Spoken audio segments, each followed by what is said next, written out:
تو وہ اہل سنت میں سے لوگوں کو خریدتے ہیں جنہوں نے لبادہ اہل سنت کا پہنا ہوا ہوتا ہے، اور حقیقت میں وہ رافضیت کے گندے نطفے ہوتے ہیں، جس کی بہت ساری مثالیں ہمارے سامنے موجود ہیں۔ اسحاق جھال والا مردود اسی قسم کے انسانوں میں سے تھا، انجینئر مرزا مردود اسی قسم کے انسانوں میں سے ہے۔ رافضیت کے پیسوں پہ پلنے والا، ایران کے ٹکڑوں پہ پلنے والا یہ جانور صحابہ کے بارے میں اپنی زبان گندی دراز کرتا ہے، اور حقیقت میں اس کا من پلیت ہے، اس کے ماننے والے اس سے بڑے پلیت ہیں۔ اگلی حدیث سنن ابی داؤد سے ہے، انٹرنیشنل نمبر ہے اس کا 4648۔ یہ وہ عشرہ مبشرہ والی حدیث، 10 جنتی صحابہ ایک مجلس میں۔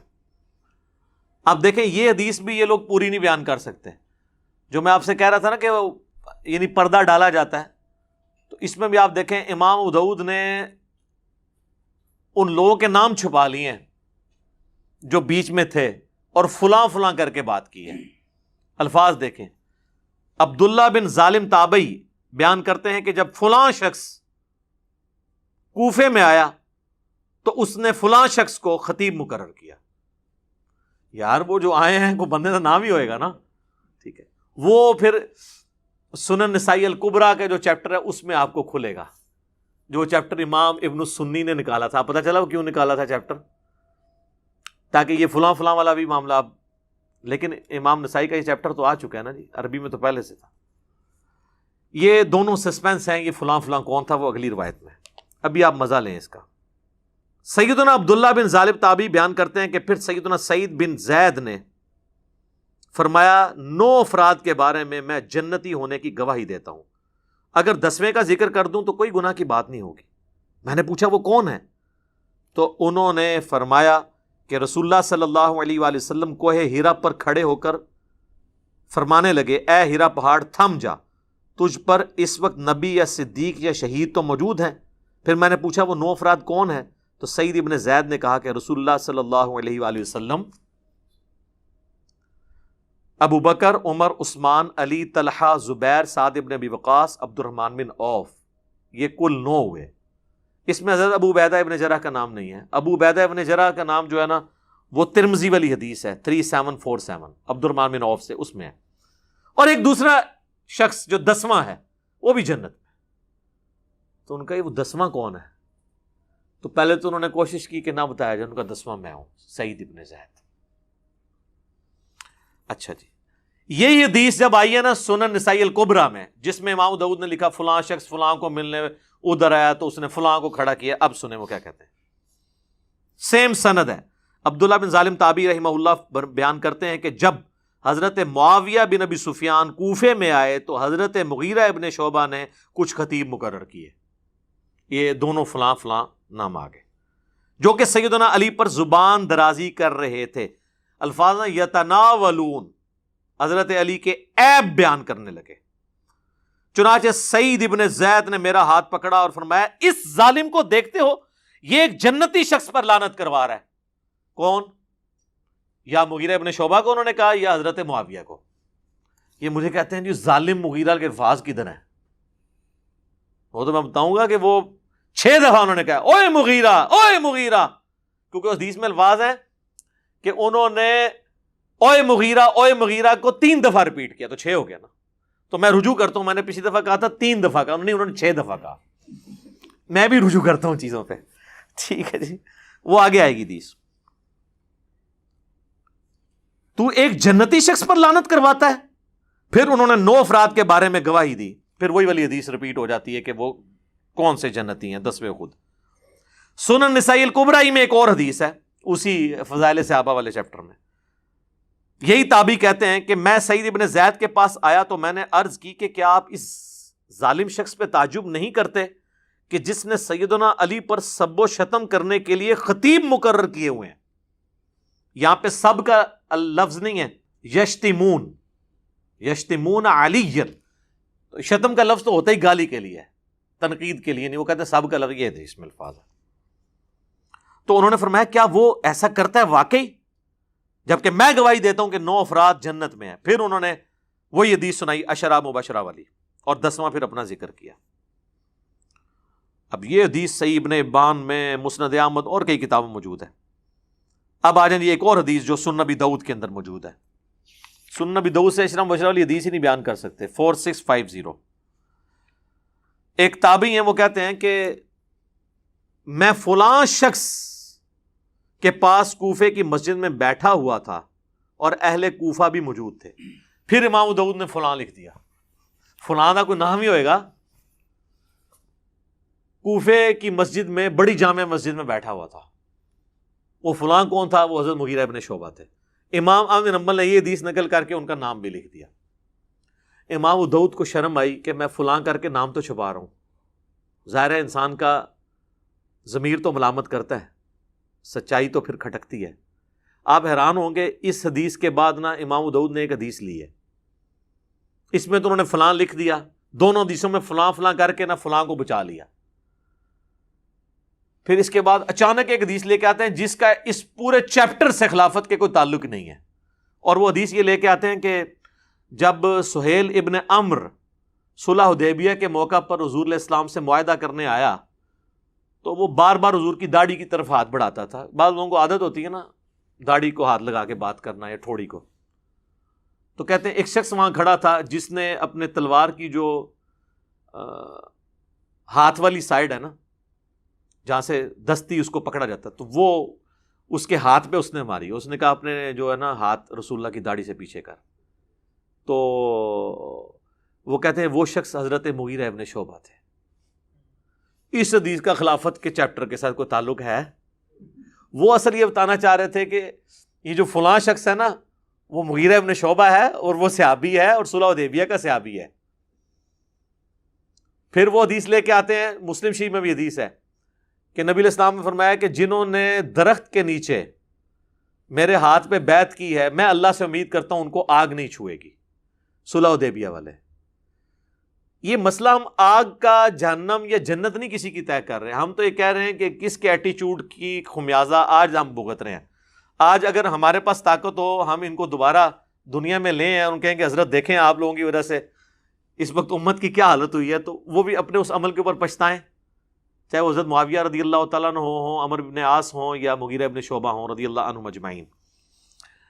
تو وہ کہتے ہیں فلاں شخص کے پاس آ کے میں بیٹھ گیا تو اتنے میں سعید ابن زید، وہی حضرت عمر کے بنوئی، وہاں پہنچے. تو اس فلاں شخص نے ان کو اپنے پاس تخت پہ بٹھا لیا. اس وقت آپ مسجدوں میں تخت لگے ہوتے تھے کیونکہ گورنر وہیں بیٹھتے تھے، ایک پورا ایک سلسلہ تھا، مسجد ہی آفس ہوتی تھی. ان کا استقبال کیا. اتنے میں ایک شخص جس کا نام قیس بن علقمہ تھا وہاں پر آیا تو حضرت مغیرہ ابن شعبہ، یعنی یہاں تو انہوں نے لکھا فلاں نے اس کا بڑا استقبال کیا اور اس نے مسلسل گالی گلوچ شروع کر دی. جس نے آبی ہو گئی، بوڑھوں کو عادت ہوتی ہے نا، وہ جو ساتھ بیٹھے ہوتے ہیں ان کو پتا ہوتا ہے کہ کس کو گالیاں نکال رہا ہے. نیا بندہ پوچھتا ہے کیوں لگے آئے، چاہے وہ کبھی حکمران کو نکال رہا ہو، کسی مولوی کو، تو ساتھ کے لوگ تو جانتے ہیں. تو اس نے صرف سیدھی گالیاں نکالی، فلانا یہ اس پہ لعنت، یہ نام لیے بغیر. تو حضرت سعید ابن زید نے کہا یہ کس کو گالیاں نکال رہا ہے؟ تو انہوں نے کہا یہ علی ابن ابی طالب کو نکال رہا ہے. یہ فلاں نے جب کہا، فلاں کون؟ مغیرہ ابن شعبہ، مسند احمد میں آ جائے گا آگے. اللہ اکبر. اب ادھر تو فلاں ختم نہیں ہو سکتا تھا نا، یہاں پہ الفاظ ہیں. سعید ابن زید نے فرمایا میں دیکھ رہا ہوں کہ تمہارے سامنے اصحاب رسول کو گالیاں دی جاتی ہیں اور تم اس کو نہ تو برا سمجھتے ہو نہ ان لوگوں کو روک رہے ہو، حالانکہ میں نے خود رسول اللہ سے یہ بات سنی تھی اور میں اس بات سے ڈرتا ہوں کہ میں کوئی ایسی بات رسول اللہ کی طرف منسوب کروں جو آپ نے نہ فرمائی ہو اور قیامت والے دن رسول اللہ مجھ سے پوچھ لیں کہ تو نے مجھ پہ جھوٹ کیوں باندھا تھا. وہ کہہ رہے ہیں میں تو ڈرتا ہوں، میں نے خود رسول اللہ سے یہ سنا تھا کہ ابو بکر جنت میں ہے، عمر جنت میں ہے، عثمان جنت میں ہے، علی جنت میں ہے، طلحہ جنت میں ہے، زبیر جنت میں ہے، سعد ابن ابی وقاص جنت میں ہے، عبد الرحمن بن عوف بھی جنت ہے، اور میں 10ویں کا نام بھی بتا سکتا ہوں. پھر حضرت سعید ابن زید خاموش ہو گئے. مسجد میں آوازیں بلند ہونا شروع ہو گئیں کہ وہ 10واں شخص کون ہے. تو انہوں نے فرمایا وہ 10واں شخص میں ہوں، سعید ابن زید. اللہ. پھر فرمایا تم سب سن لو، رسول اللہ کی مائیت میں کسی صحابی کا چہرہ غبار آلود ہونا تم میں سے کسی کے سارے عمر کے نیک اعمال کرنے سے بہتر ہے، خواہ اسے سیدنا نوح علیہ السلام جتنی عمر ہی کیوں نہ دے دی جائے. یہ آپ کو حدیثیں تو بیان کرتے ہیں، آپ کو یہ نہیں بتاتے یہ حدیثیں کن لوگوں کو سنائی جاتی تھی، جن لوگوں کا آپ دفاع کر رہے ہیں اور جن کے فضائل آپ کو سنانے چاہیے، ان کے فضائل سنانے کو آپ رافضیت کہتے ہیں۔ تو پھر سب سے بڑے رافضی تو سعید ابن زید ہوئے، نعوذ باللہ۔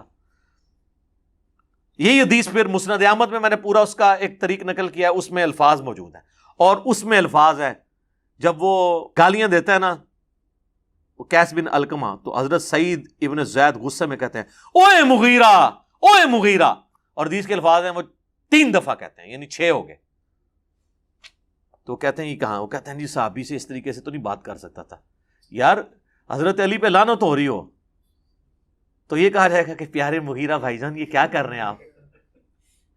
آگ ہی لگے گی نا ایک سابقون الاولون میں سے سعید ابن زید کو، ٹھیک ہے۔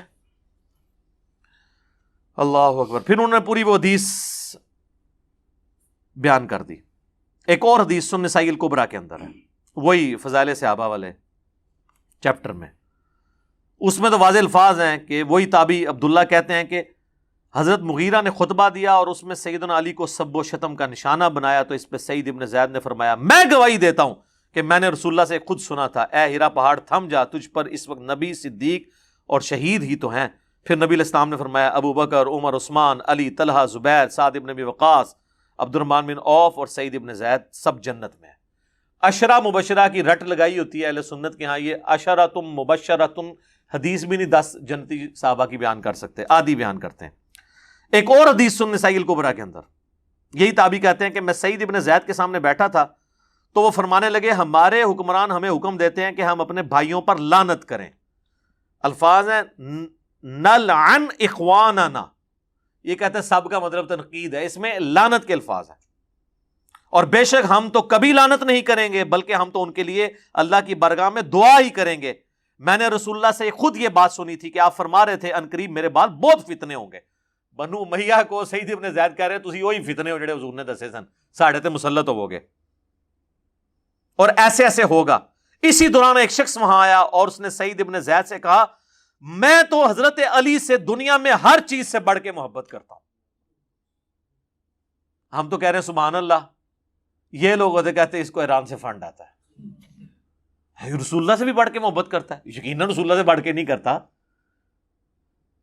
نہیں اور باقیوں کدھر گئے؟ تو رافضیت شیعت والی باتیں۔ سعید ابن زید کو جب اس نے کہا نا کہ یہ تو لعنت کرواتے ہیں اور میں علی کو ہر چیز سے بڑھ کر محبوب رکھتا ہوں، اس پر سعید ابن زید نے کہا تمہیں بشارت ہو، تم ایک جنتی انسان سے محبت کرتے ہو۔ پھر سعید نے کہا سنو، رسول اللہ سے میں نے خود سنا تھا ابو بکر، عمر، عثمان، علی، طلحہ، زبیر، عبد الرحمن بن عوف، سعد ابن ابی وقاص، یہ سب جنت میں ہیں، اگر چاہوں تو 10ویں کا نام بھی بتا سکتا ہوں۔ 10ویں وہ خود تھے۔ پھر جب لوگوں نے زور لگایا تو پھر انہوں نے اپنا نام بتایا۔ ایک اور حدیث ہے سنن نسائی الکبریٰ کے اندر، اور یہ ابو داؤد کے اندر موجود ہے۔ عبد الرحمن تابعی کہتے ہیں کہ سعید ابن زید حضرت مغیرہ ابن شعبہ کے پاس بیٹھے تھے تو حضرت مغیرہ نے حضرت علی کے بارے میں نازیبا الفاظ کہے، تو سعید ابن زید وہیں پر کھڑے ہوئے اور فرمایا میں رسول اللہ سے خود یہ سن چکا ہوں کہ اہل قریش میں سے 10 لوگ جنتی ہیں، رسول اللہ، ابو بکر، عمر، عثمان۔ اچھا اس میں انہوں نے حضرت علی کا نام حضرت عثمان سے بھی پہلے لے دیا کیونکہ ان پہ سب و شتم ہو رہا تھا۔ شیخین کی فضیلت پہ تو اہل سنت کے ہاں اتفاق ہے، لیکن حضرت علی اور عثمان والی فضیلت جو ہے اس میں اختلاف پایا جاتا ہے، تو یہاں انہوں نے حضرت علی کا نام پہلے لیا، حضرت عثمان، طلحہ، زبیر، عبد الرحمن بن عوف، سعد ابن ابی وقاص، اور پھر اپنا بھی ذکر کیا۔ اب میں اس کو کنکلوڈ کرتا ہوں میرے بھائیو۔ مسند احمد میں ایک حدیث ہے، اس کی صحت میں اختلاف ہے۔ مشکات میں بھی حضرت علی کے چیپٹر میں حدیث ملتی ہے کہ جس نے علی کو گالی دی رسول اللہ نے فرمایا اس نے مجھے گالی دی۔ اب جو نبی علیہ السلام کو گالی دیتا ہے اس کا معاملہ پھر کیا ہوگا؟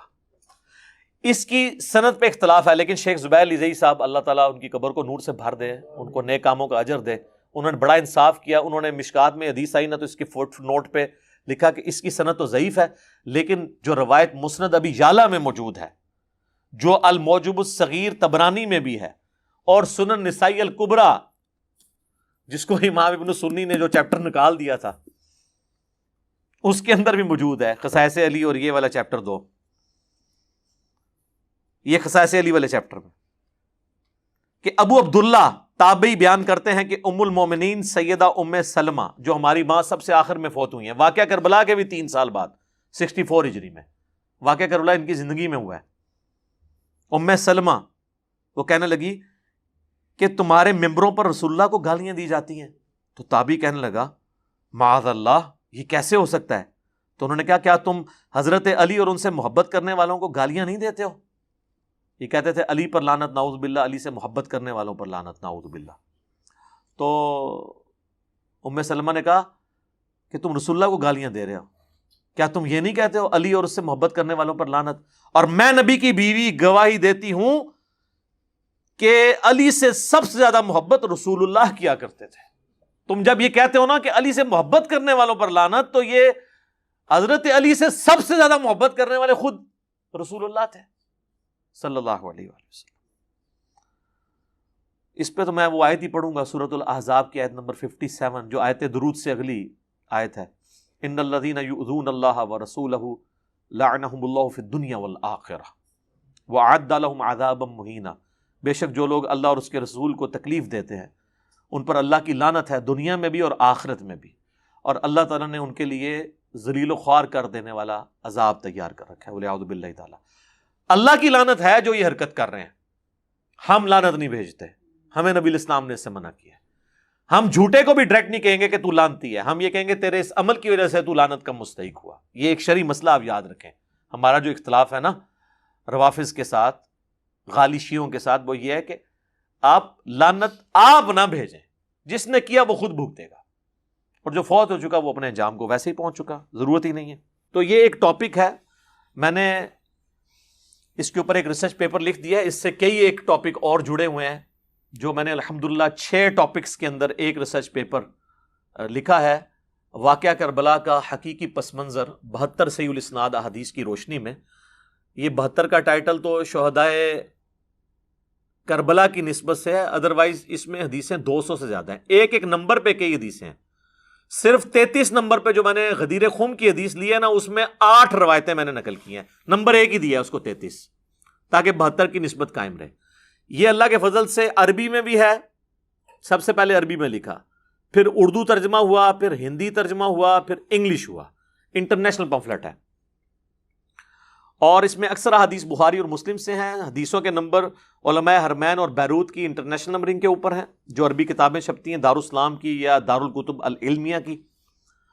اور اس ریسرچ پیپر میں بخاری مسلم کے علاوہ جو حدیث کی کتابیں ہیں ان میں نے ہر حدیث کی کتاب میں جو حدیث تھی اس کے اوپر دور حاضر کے بڑے محققین کی تحقیم لگائی ہے. شیخ البانی کی، شیخ زبیر لزئی کی، شیخ شعیب ارناؤت کی رحمہم اللہ اجمعین. اور بخاری مسلم جو ہے وہ تو ویسے صحیح ہیں نا. یہ 6 ٹاپک کیا تھے؟ نمبر 1، منہج نبوی پر قائم خلافت راشدہ کی صحیح مدت کتنی تھی اور خلافت کے اہل حقیقی خلفائے راشدین کون تھے. دوسرا ٹاپک ہے خلیفہ راشد سے بغاوت بدعت ہے، جنگ جمل، صفین اور نہروان میں سیدنا علی کی حقانیت اور شہادت سیدنا عثمان کے اصلی اسباب. ایک تو آپ کو بتایا گیا نا جعلی عبداللہ ابن سبا، وہ تو بعد کی پیداوار ہے، صرف آل امیہ کو چھپانے کے لیے اس کے کھاتے میں چیزیں ڈال دی. اس میں نے بخاری مسلم سے کھولا ہے، حکمرانوں کی لکھوائی ہوئی تاریخ سے نہیں، حدیث کی کتابوں سے. تیسرا ٹاپک، رسول اللہ صلی اللہ علیہ وآلہ وسلم نے اپنی وفات سے 1 مہینہ قبل مستقبل میں ہونے والے حکومتی بگاڑ سے متعلق غیبی خبریں دے دی تھیں. چوتھا ٹاپک، چوتھے خلیفہ راشد سیدنا علی کے فضائل کا بیان اور ان پر ممبروں سے لعنت کرنے کی بدعت کب اور کس نے ایجاد کی، جو آج کا ٹاپک ہے. بڑے عرصے سے لوگ مجھے کہہ رہے تھے اتنے بھی کوئی سب و شتم تے بھی کوئی ریکارڈنگ کراؤ، آ گئی جی پھر سامو. پانچواں ٹاپک، حضرت معاویہ رضی اللہ تعالیٰ عنہ کو حکومت مل جانے کے بعد سے بتدریج امت پر کیسی ملوکیت مسلط ہوئی اور اس کا بھیانک نتیجہ کیا نکلا. اور آخری ٹاپک، سیدنا حسین کے فضائل کا بیان رضی اللہ تعالیٰ عنہ اور یزید بن معاویہ کی ملوکیت میں اس کے گورنر عبید اللہ ابن زیاد کے ذریعے مظلومانہ شہادت. یہ 6 ٹاپک اللہ کے فضل سے کور کیے ہیں. سافٹ کاپی آپ فری ڈاؤن لوڈ کر سکتے ہیں ہماری ویب سائٹ اہلسنتپاک.com سے. ہارڈ کاپی آپ مفت منگوا سکتے ہیں. TCS کا آپ کو 300 روپے خرچہ دینا پڑے گا. صرف یہ نہیں، 12 کا پیکج ہے جس میں 9 ریسرچ پیپر ہیں اور 3 اذکار کارڈ ہیں. یہ 12 کا پیکج آپ اپنے گھر ہارڈ کاپی ڈاک میں منگوا سکتے ہیں، اور اللہ کے فضل سے یہ سارے ریسرچ پیپر کلرڈ پرنٹ ہوئے ہیں، ریڈ اور بلیک میں رائٹنگ ہے، ریڈ میں حوالے ہیں، تاکہ انا بھی پڑھ لوے۔ تو صبح 9 سے لے کر شام 5 بجے تک ہماری اکیڈمی کا نمبر کھلا ہوتا ہے، بیچ میں کھانے کا وقفہ یا نماز کا وقفہ ہے، یہ الگ بات۔ ہماری اکیڈمی کا نمبر ہے +923215900162، پاکستان سے کریں گے تو 032159000162۔ واٹس ایپ اس پہ ہے لیکن انٹرٹین نہیں ہوگا، ہاں کوئی کال کر لیتا ہے تو شاید انٹرٹین ہو جائے۔ میسج آپ نے جو کرنا ہے وہ ٹیکسٹ میسج کرنا ہے، اور اس میں بھی کال کر کے کنفرم کرنا ہے تو آپ کے گھر ڈاک آ جائے گی۔ اس کے لیے جو پیمنٹ آپ کو صرف ٹی سی ایس کا خرچہ دینا پڑے گا، وہ ایزی پیسہ اکاؤنٹ بھی اس پہ بنا ہوا ہے، موبی کیش کا بھی، وہ انشاءاللہ آپ کو پورا طریقہ بتا دیں گے۔ تو آپ ہارڈ کاپی یہ منگوا سکتے ہیں، پڑھیں، اس میں سارے حقائق میں نے احادیث کی کتابوں سے کھولے ہیں، حکمرانوں کی تاریخ سے نہیں۔